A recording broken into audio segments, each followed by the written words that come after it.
Welcome back, Philosophy 135. Dr. K here. I hope you all are doing well. In our last video, we examined William Rowe's taxonomy of arguments for the existence of God. We saw that Rowe divided the arguments into two main categories: a posteriori arguments and a priori arguments. And under a posteriori arguments, we saw there were two main subcategories, namely cosmological arguments and design arguments. In this video, we're going to look at a very early version, if not the first version, of the cosmological argument, namely Plato's cosmological argument for God, which we might also call Plato's argument for a divine craftsman. Now, in case you're not aware, Plato was an ancient Greek philosopher who was writing more than 2,000 years ago. And famously, his teacher was someone else you might have heard of, namely Socrates. Now, Socrates never wrote anything down, but Plato did. And in many of the dialogues that Plato wrote, he uses Socrates as his character to express his own views. So in the reading that you were to do for this video, it was a selection from Plato's work, the Timaeus. And in there, you will see Socrates is the character that's going to actually advance the argument for the existence of God. Nevertheless, I'm going to refer to this as Plato's argument for the existence of God rather than Socrates' argument for the existence of God, since Plato is the author of the work in which the argument is expressed. Okay, so there's one more important piece of background information that we need to have in place before we get into discussing Plato's cosmological argument for God. And that is Plato's division of the kinds of existence, or the kinds of existing objects or existing things. So in the Timaeus, Plato suggests that there are two main kinds of existing things.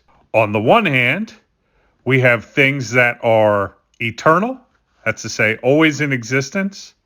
They're unchanging, grasped by reason or intellect, that's to say, grasped by the mind. They admit of knowledge or understanding. That's because they don't change, so we can have knowledge of them. And they're incorporeal or non-physical. For our purposes, we could take as examples of these kinds of things numbers, such as 1, 2, 3, 4, etc. Mathematical truths, such as 2 plus 2 is 4. Logical truths, such as something can't both be and not be at the same time and in the same respect. And moral truths, such as justice in the least involves fairness. Right? So Plato and Socrates take numbers and mathematical truths, logical truths, and moral truths to be eternal, unchanging, if not unchangeable, to be grasped by the reason or mind alone. You don't know these things through the senses, you know them through your mind. They admit of knowledge, understanding. Again, that's on account of their being unchanging, and they're incorporeal or non-physical. That's to say, they lack extension in space. And one more feature that Plato takes objects of these kind to have is he takes them to be uncaused, right? So there's nothing that brings them into existence. In contrast to the first class of existing things, Plato takes the second class of existing things to be things that are non-eternal.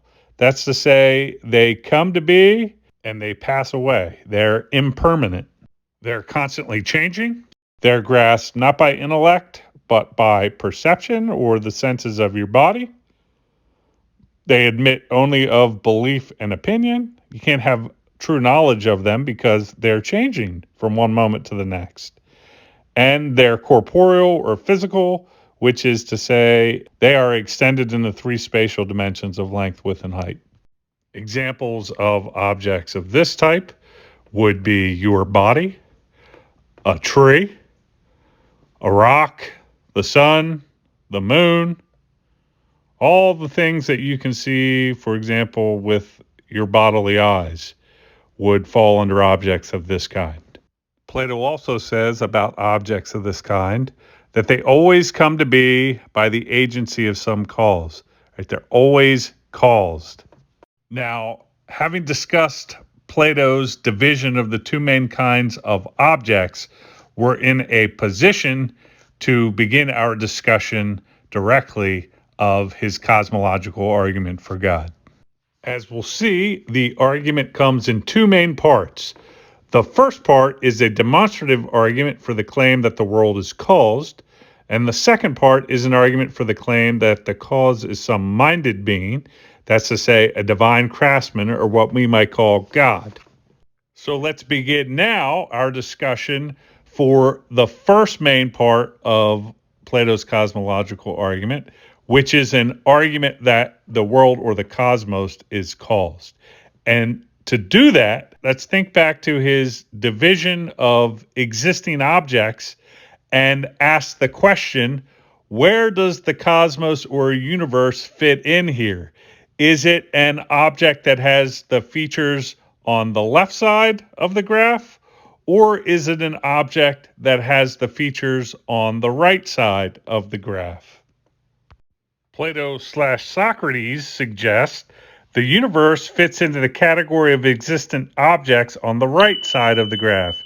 That's to say, in the category of objects that have come to be. Hence, the basic argument for the idea that the world has some cause is that the world is a specific type of existing object, all of which have come to be by some cause. As Plato writes in the Timaeus, now as to the whole heaven, or world order, there's a question we need to consider first. Has it always been? Was there no origin from which it came to be? Or did it come to be and take its start from some origin? It has come to be, for it is both visible and tangible, and it has a body. And all things of that kind are perceptible. And as we have shown, perceptible things are grasped by opinion, which involves sense perception. As such, they are things that come to be, things that are begotten. Further, we maintain that, necessarily, that which comes to be must come to be by the agency of some cause. So we may reconstruct the first part of Plato's cosmological argument for God, which again is the part that argues that the world has a cause, as follows. Premise 1, the world is both visible, you can see it with your eyes, you can detect it with your other senses, it's tangible, you can touch it, and it has a body. That's to say, it's a physical or spatially extended object. Premise 2, all things of this kind are perceptible.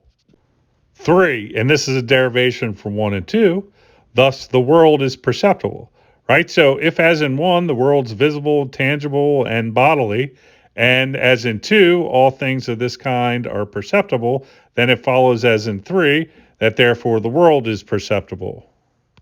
But, as Plato and Socrates hold, all perceptible things, things that you can perceive with the senses of your body, are things that have come to be.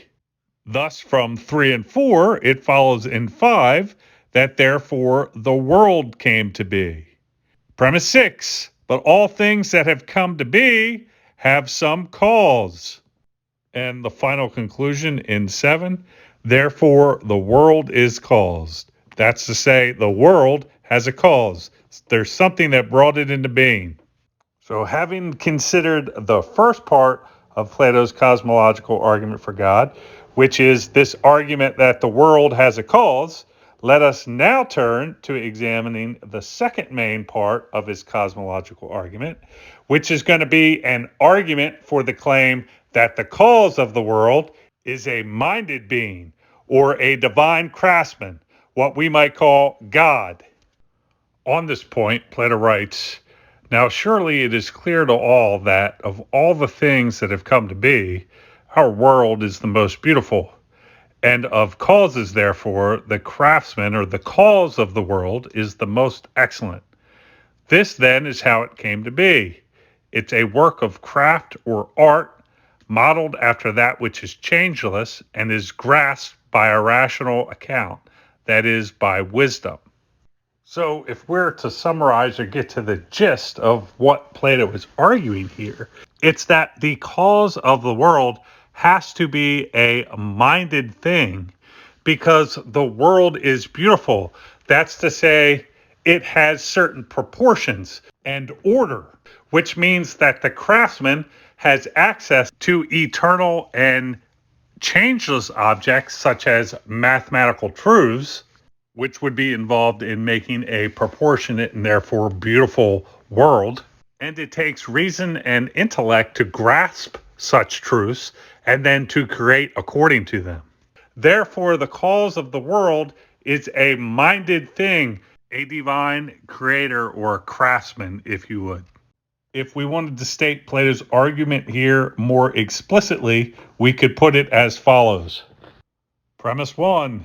Either A, the cause of the world is some minded thing, or B, the cause of the world is some non-minded thing, something without a mind. If B, then the world would not be beautiful. That's to say, it wouldn't be orderly and well proportioned. Premise 3, but the world is beautiful. That's to say, it does exhibit order and proportion. 4, which is a derivation of 2 and 3. Therefore, B is not the case. That's to say, it's not the case that the world or that the cause of the world is some non-minded thing. Therefore, we get the conclusion in 5 that option A in premise 1 must be the case. Look, because we've said in premise 1, there's two options. Either A, the cause of the world is some minded thing, or B, the cause of the world is some non-minded thing. Premises 2 through 4 eliminate B. That leaves us with A, which is stated in 5. Therefore, A is the case. That's to say, the cause of the world is some minded thing. In Socrates' words, some kind of divine craftsman. So there you have it, guys. In this video, we looked at Plato's cosmological argument for God. We saw that it had two main parts. The first part is an argument that there is a cause of the world based on the world having certain features of other objects, all of which are caused. The second main part of the argument is an argument that the cause is a minded thing, or as Socrates says, it's a divine maker or craftsman. The reason for this is that the world is beautiful, it's well proportioned and ordered, and something that didn't have a mind wouldn't be able to create such a world. The first thing you should focus on in thinking about this argument is making sure that you understand it, making sure you understand it's composed of two sub-arguments and that you understand how each of those sub-arguments, part 1 and 2, go, what the claims that make them up are, and what they mean. Once you have a clear understanding of the argument, then you're in a position to critically evaluate the argument. And the question you want to ask yourself here is the argument sound? That's to say, do the premises add up to the conclusion, and are the premises true? So with respect to part 1, do the premises offered add up to the conclusion? Do the premises offered show that the world has a cause? And with respect to part 2, do the premises there add up to the conclusion? Do they show that if the world has a cause, then the cause is a minded thing? And again, are all the premises, either in part 1 or part 2, true? And if you think one is false, why? What reason might you give? A further question you might ask at this point is, even if we grant that Plato's argument for divine craftsman is sound, that's to say, it's logically valid, the form of reasoning is good, all the premises add up to the conclusion, and all the premises were true. If we granted that was the case, would it prove the existence of the God of classical theism or traditional theism? That's to say, God under a conception of God where he is a being that is all good, all knowing, all powerful, etc.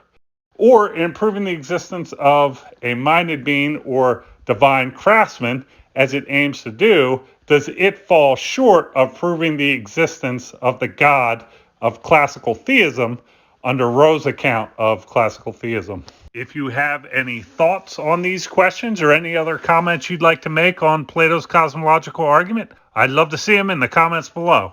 In the next video, we're going to look at another cosmological argument for God's existence, one that comes from the medieval Jewish philosopher Maimonides. So I'll see you in the next video. Dr. K out.